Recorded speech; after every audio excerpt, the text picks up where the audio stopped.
Hadis yang kedua, sanadnya Hasan Sahih dan urutan dari awal kita belajar 427. Bunyinya dari Abu Darda radhiyallahu anhu, dia berkata, aku mendengar Rasulullah sallallahu alaihi wasallam bersabda, "Ma min thalathatin fi qaryatin wala badwin la tuqamu fihim as-salatu illa qad istahwadha alaihim asy-syaitan fa 'alaikum bil jama'ati fa innama ya'kulu adh-dhi'bu minal ghanamil qasiyah." Tidaklah ada 3 orang di sebuah desa atau di pedalaman yang tidak didirikan sholat jamaah pada mereka, melainkan pasti syaitan telah menguasai mereka. Berjamaahlah, karena serigala hanya memangsa domba yang menyendiri dari kelompoknya. Diriwayatkan oleh Ahmad, Abu Dawud, An-Nasai, Ibnu Khuzaimah, Ibnu Hibban dalam Sahih keduanya, dan juga Al-Hakim. Hadis luar biasa gitu. Perhatikan teman-teman, saya baca lagi terjemahannya. Ini sabda Nabi SAW, hadisnya Hasan Sahih. Tidaklah ada 3 orang di sebuah desa. Sebuah desa umumnya orang lebih daripada.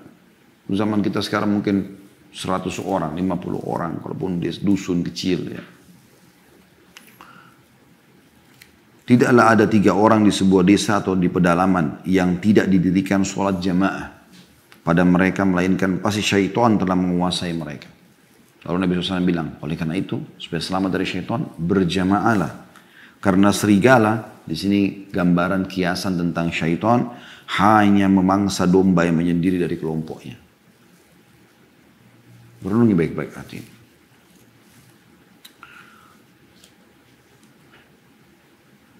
Hadits ini teman-teman sekalian yang kita bisa ambil pertama, anjuran untuk sholat berjamaah. Tidak pernah luput kita jelaskan mutiara ini. Karena memang tujuannya kita pelajari pasal-pasal ini untuk itu. Anjuran mengerjakan sholat berjamaah di masjid bagi laki-laki. Sampai pada tingkat kalau di satu perkampungan hanya 3 orang saja penghuninya, sudah tetap harus sholat berjamaah. Saya pernah mendatangi sebuah perkampungan di Irian waktu itu. Jauh sekali, subhanallah. Seingat saya ya, itu dari Maroke naik pesawat lagi Twin Otter sekitar 1 jam. Pesawat yang kecil, yang pilotnya bisa terlihat ya. Kalau hujan dia kembali lagi gitu kan. Memang dipakai untuk di pedalaman-pedalaman. 1 jam.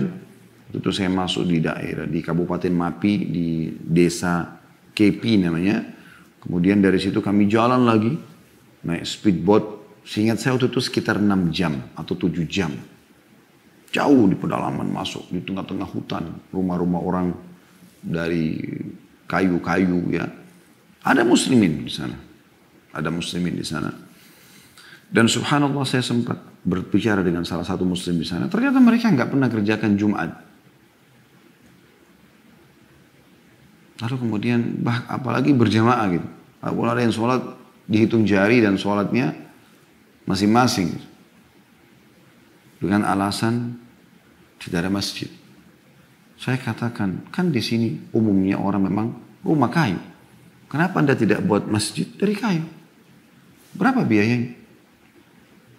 Oh bisa begitu Ustaz? Ya bisa. Allah tidak membebankan orang di atas kemampuannya. Anda tidak harus bangun dengan granit, dengan marmer. Sedang kemampuan Anda. Tapi Anda niatkan, innamal a'malu binniyat, itu adalah masjid.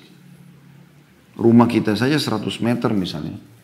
Atau 1000 meter rumah kita. Lalu kemudian kita blok di bagian depan 10 kali 10 meter, lalu kita buatkan tembok sendiri, lalu kita niatkan wakaf untuk masjid, dibuka untuk jalan umum, orang bisa masuk sholat ke sana. Itu sudah jadi masjid, tadinya rumah. Bahkan tidak asing, gereja banyak yang dibeli kemudian di Eropa, di Australia, ya, di Amerika. Pada saat mereka menjualnya, muslimin memilih lalu jadi masjid. Masjid simbol Islam. Awal yang Nabi SAW melakukan pada saat hijrah ke Madinah. Dan ini pondasi pertama ya, mendirikan negara Islam, komunitas Islam, masjid. Anda boleh baca dalam sejarah hijrahnya Nabi SAW ke Madinah. Dan sudah kami jelaskan dalam kajian sirah di playlist YouTube, insya Allah ada. Yang pertama beliau lakukan adalah membangun masjid Kuba. Setelah beberapa hari, 1 hari 2 hari setelah itu, beliau jalan, bangun Masjid Nabawi, masuk ke dalam pusat kota Madinah, bangun Masjid Nabawi. Sebelum yang lainnya nih. Kan bisa saja Nabi SAW bilang, oke, sekarang karena saya baru hijrah, kita sholat masing-masing di rumah dulu.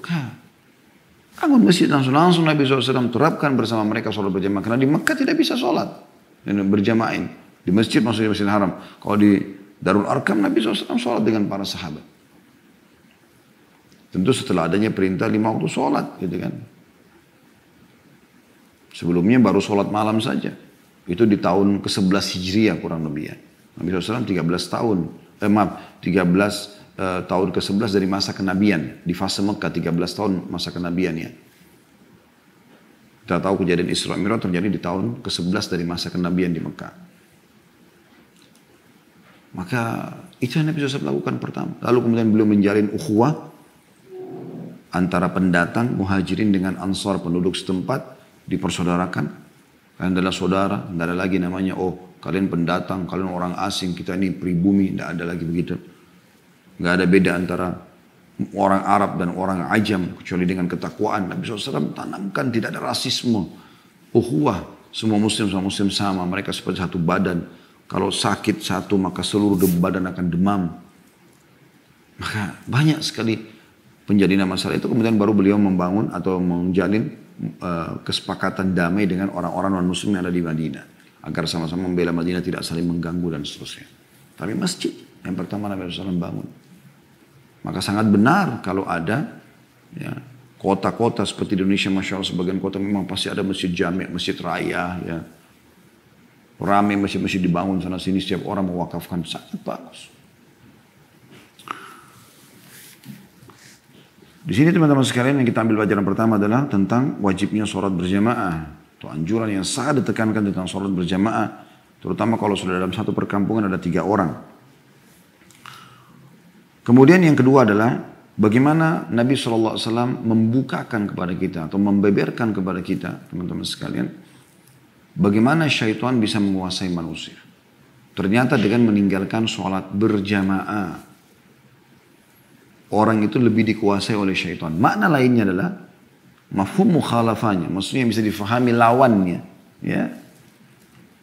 Bahwasanya orang kalau sholat berjamaah dia aman, bisa aman dari syaitan. Di sini dikatakan la tuqamu fihimus salatu illa qad istahwadha alaihimus syaitan.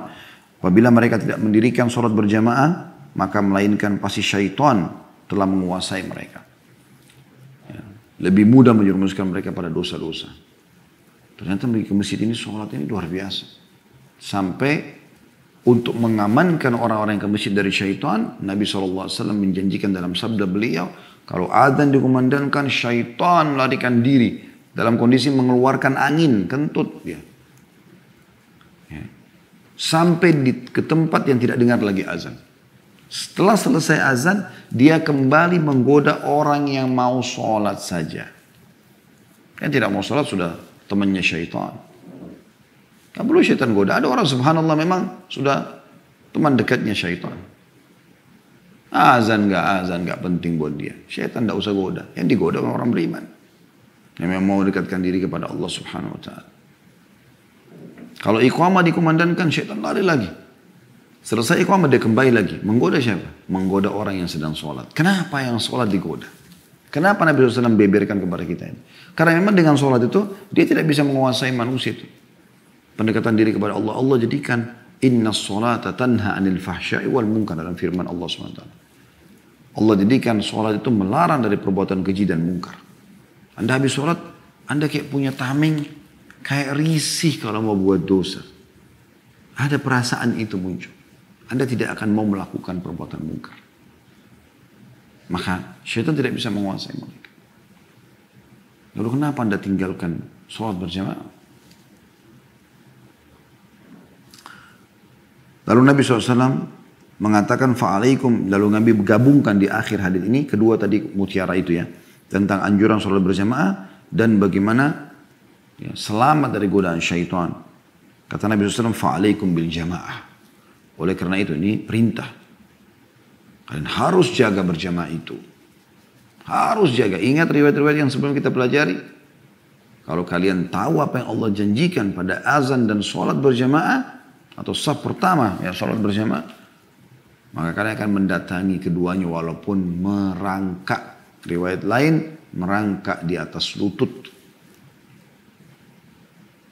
Saking luar biasanya motivasi itu. Lalu Nabi SAW bilang, فَإِنَّمَا يَأْكُلُ الذِّئُ مِنَ الْغَنَمِ الْقَاسِيَةِ. Karena serigala hanya bisa mencuri domba yang menyendiri. Anda kalau lihat domba lagi ngumpul rame-rame, walaupun domba mungkin tidak bisa melawan pada serigala. Umumnya serigala bisa menerkamnya. Tapi serigala tetap punya rasa takut. Jadi kalau kita orang rame-rame, syaitan juga godanya sulit. Enggak seperti kalau kita lagi sendiri. Mirip dengan hadis tentang perintah Nabi SAW agar safar jangan sendirian gitu kan. Bagaimana beliau mengingatkan masalah itu agar tidak mudah digoda oleh syaitan. Dan seterusnya banyak penjelasan masalah ini, tapi yang jelas di sini kita lihat bagaimana dikuatkan oleh Al-Mundhiri. Beliau mengatakan dan telah disebutkan pada pasal ke-16 sama kitab Salat bab ke-16 hadits Ibnu Mas'ud radhiyallahu anhu, dan di dalamnya terdapat walau annakum shallaitum fi buyutikum kama yusalli hadzal mutakhallifu fi baitihi la taraktum sunnata nabiyyikum walau taraktum sunnata nabiyyikum law dawaltum. Seandainya, kata sahabat Nabi yang mulia ini, merincikan tentang yang dimaksud sholat jamaah di masjid atau bukan sih? Gitu loh. Kalau ada yang bertanya begitu kan, Ustaz sholat berjamaah bisa saja di rumah kita kerjakan berjamaah. Perhatikan apa kata Abdullah bin Mas'ud, sahabat Nabi yang langsung bertemu dengan Nabi SAW, memahami langsung dari lisan Nabi SAW, penjelasan Nabi SAW. Beliau rincikan, beliau mengatakan, seandainya kalian sholat di rumah kalian. Perhatikan, sebagaimana orang yang tidak menghadiri sholat jamaah ini melakukan di rumahnya, niscaya kalian telah meninggalkan sunnah Nabi kalian, perintah sunnah Nabi kalian. Dan apabila kalian meninggalkan sunnah Nabi kalian, maka kalian akan tersesat. Bisa bermakna tersesat adalah langsung dikuasai oleh syaitan, digoda oleh syaitan. Karena tadi berhubungan dengan hadis yang sebelumnya. Karena ini menguatkan. Ini diriwayatkan Muslim dan juga Abu Daud.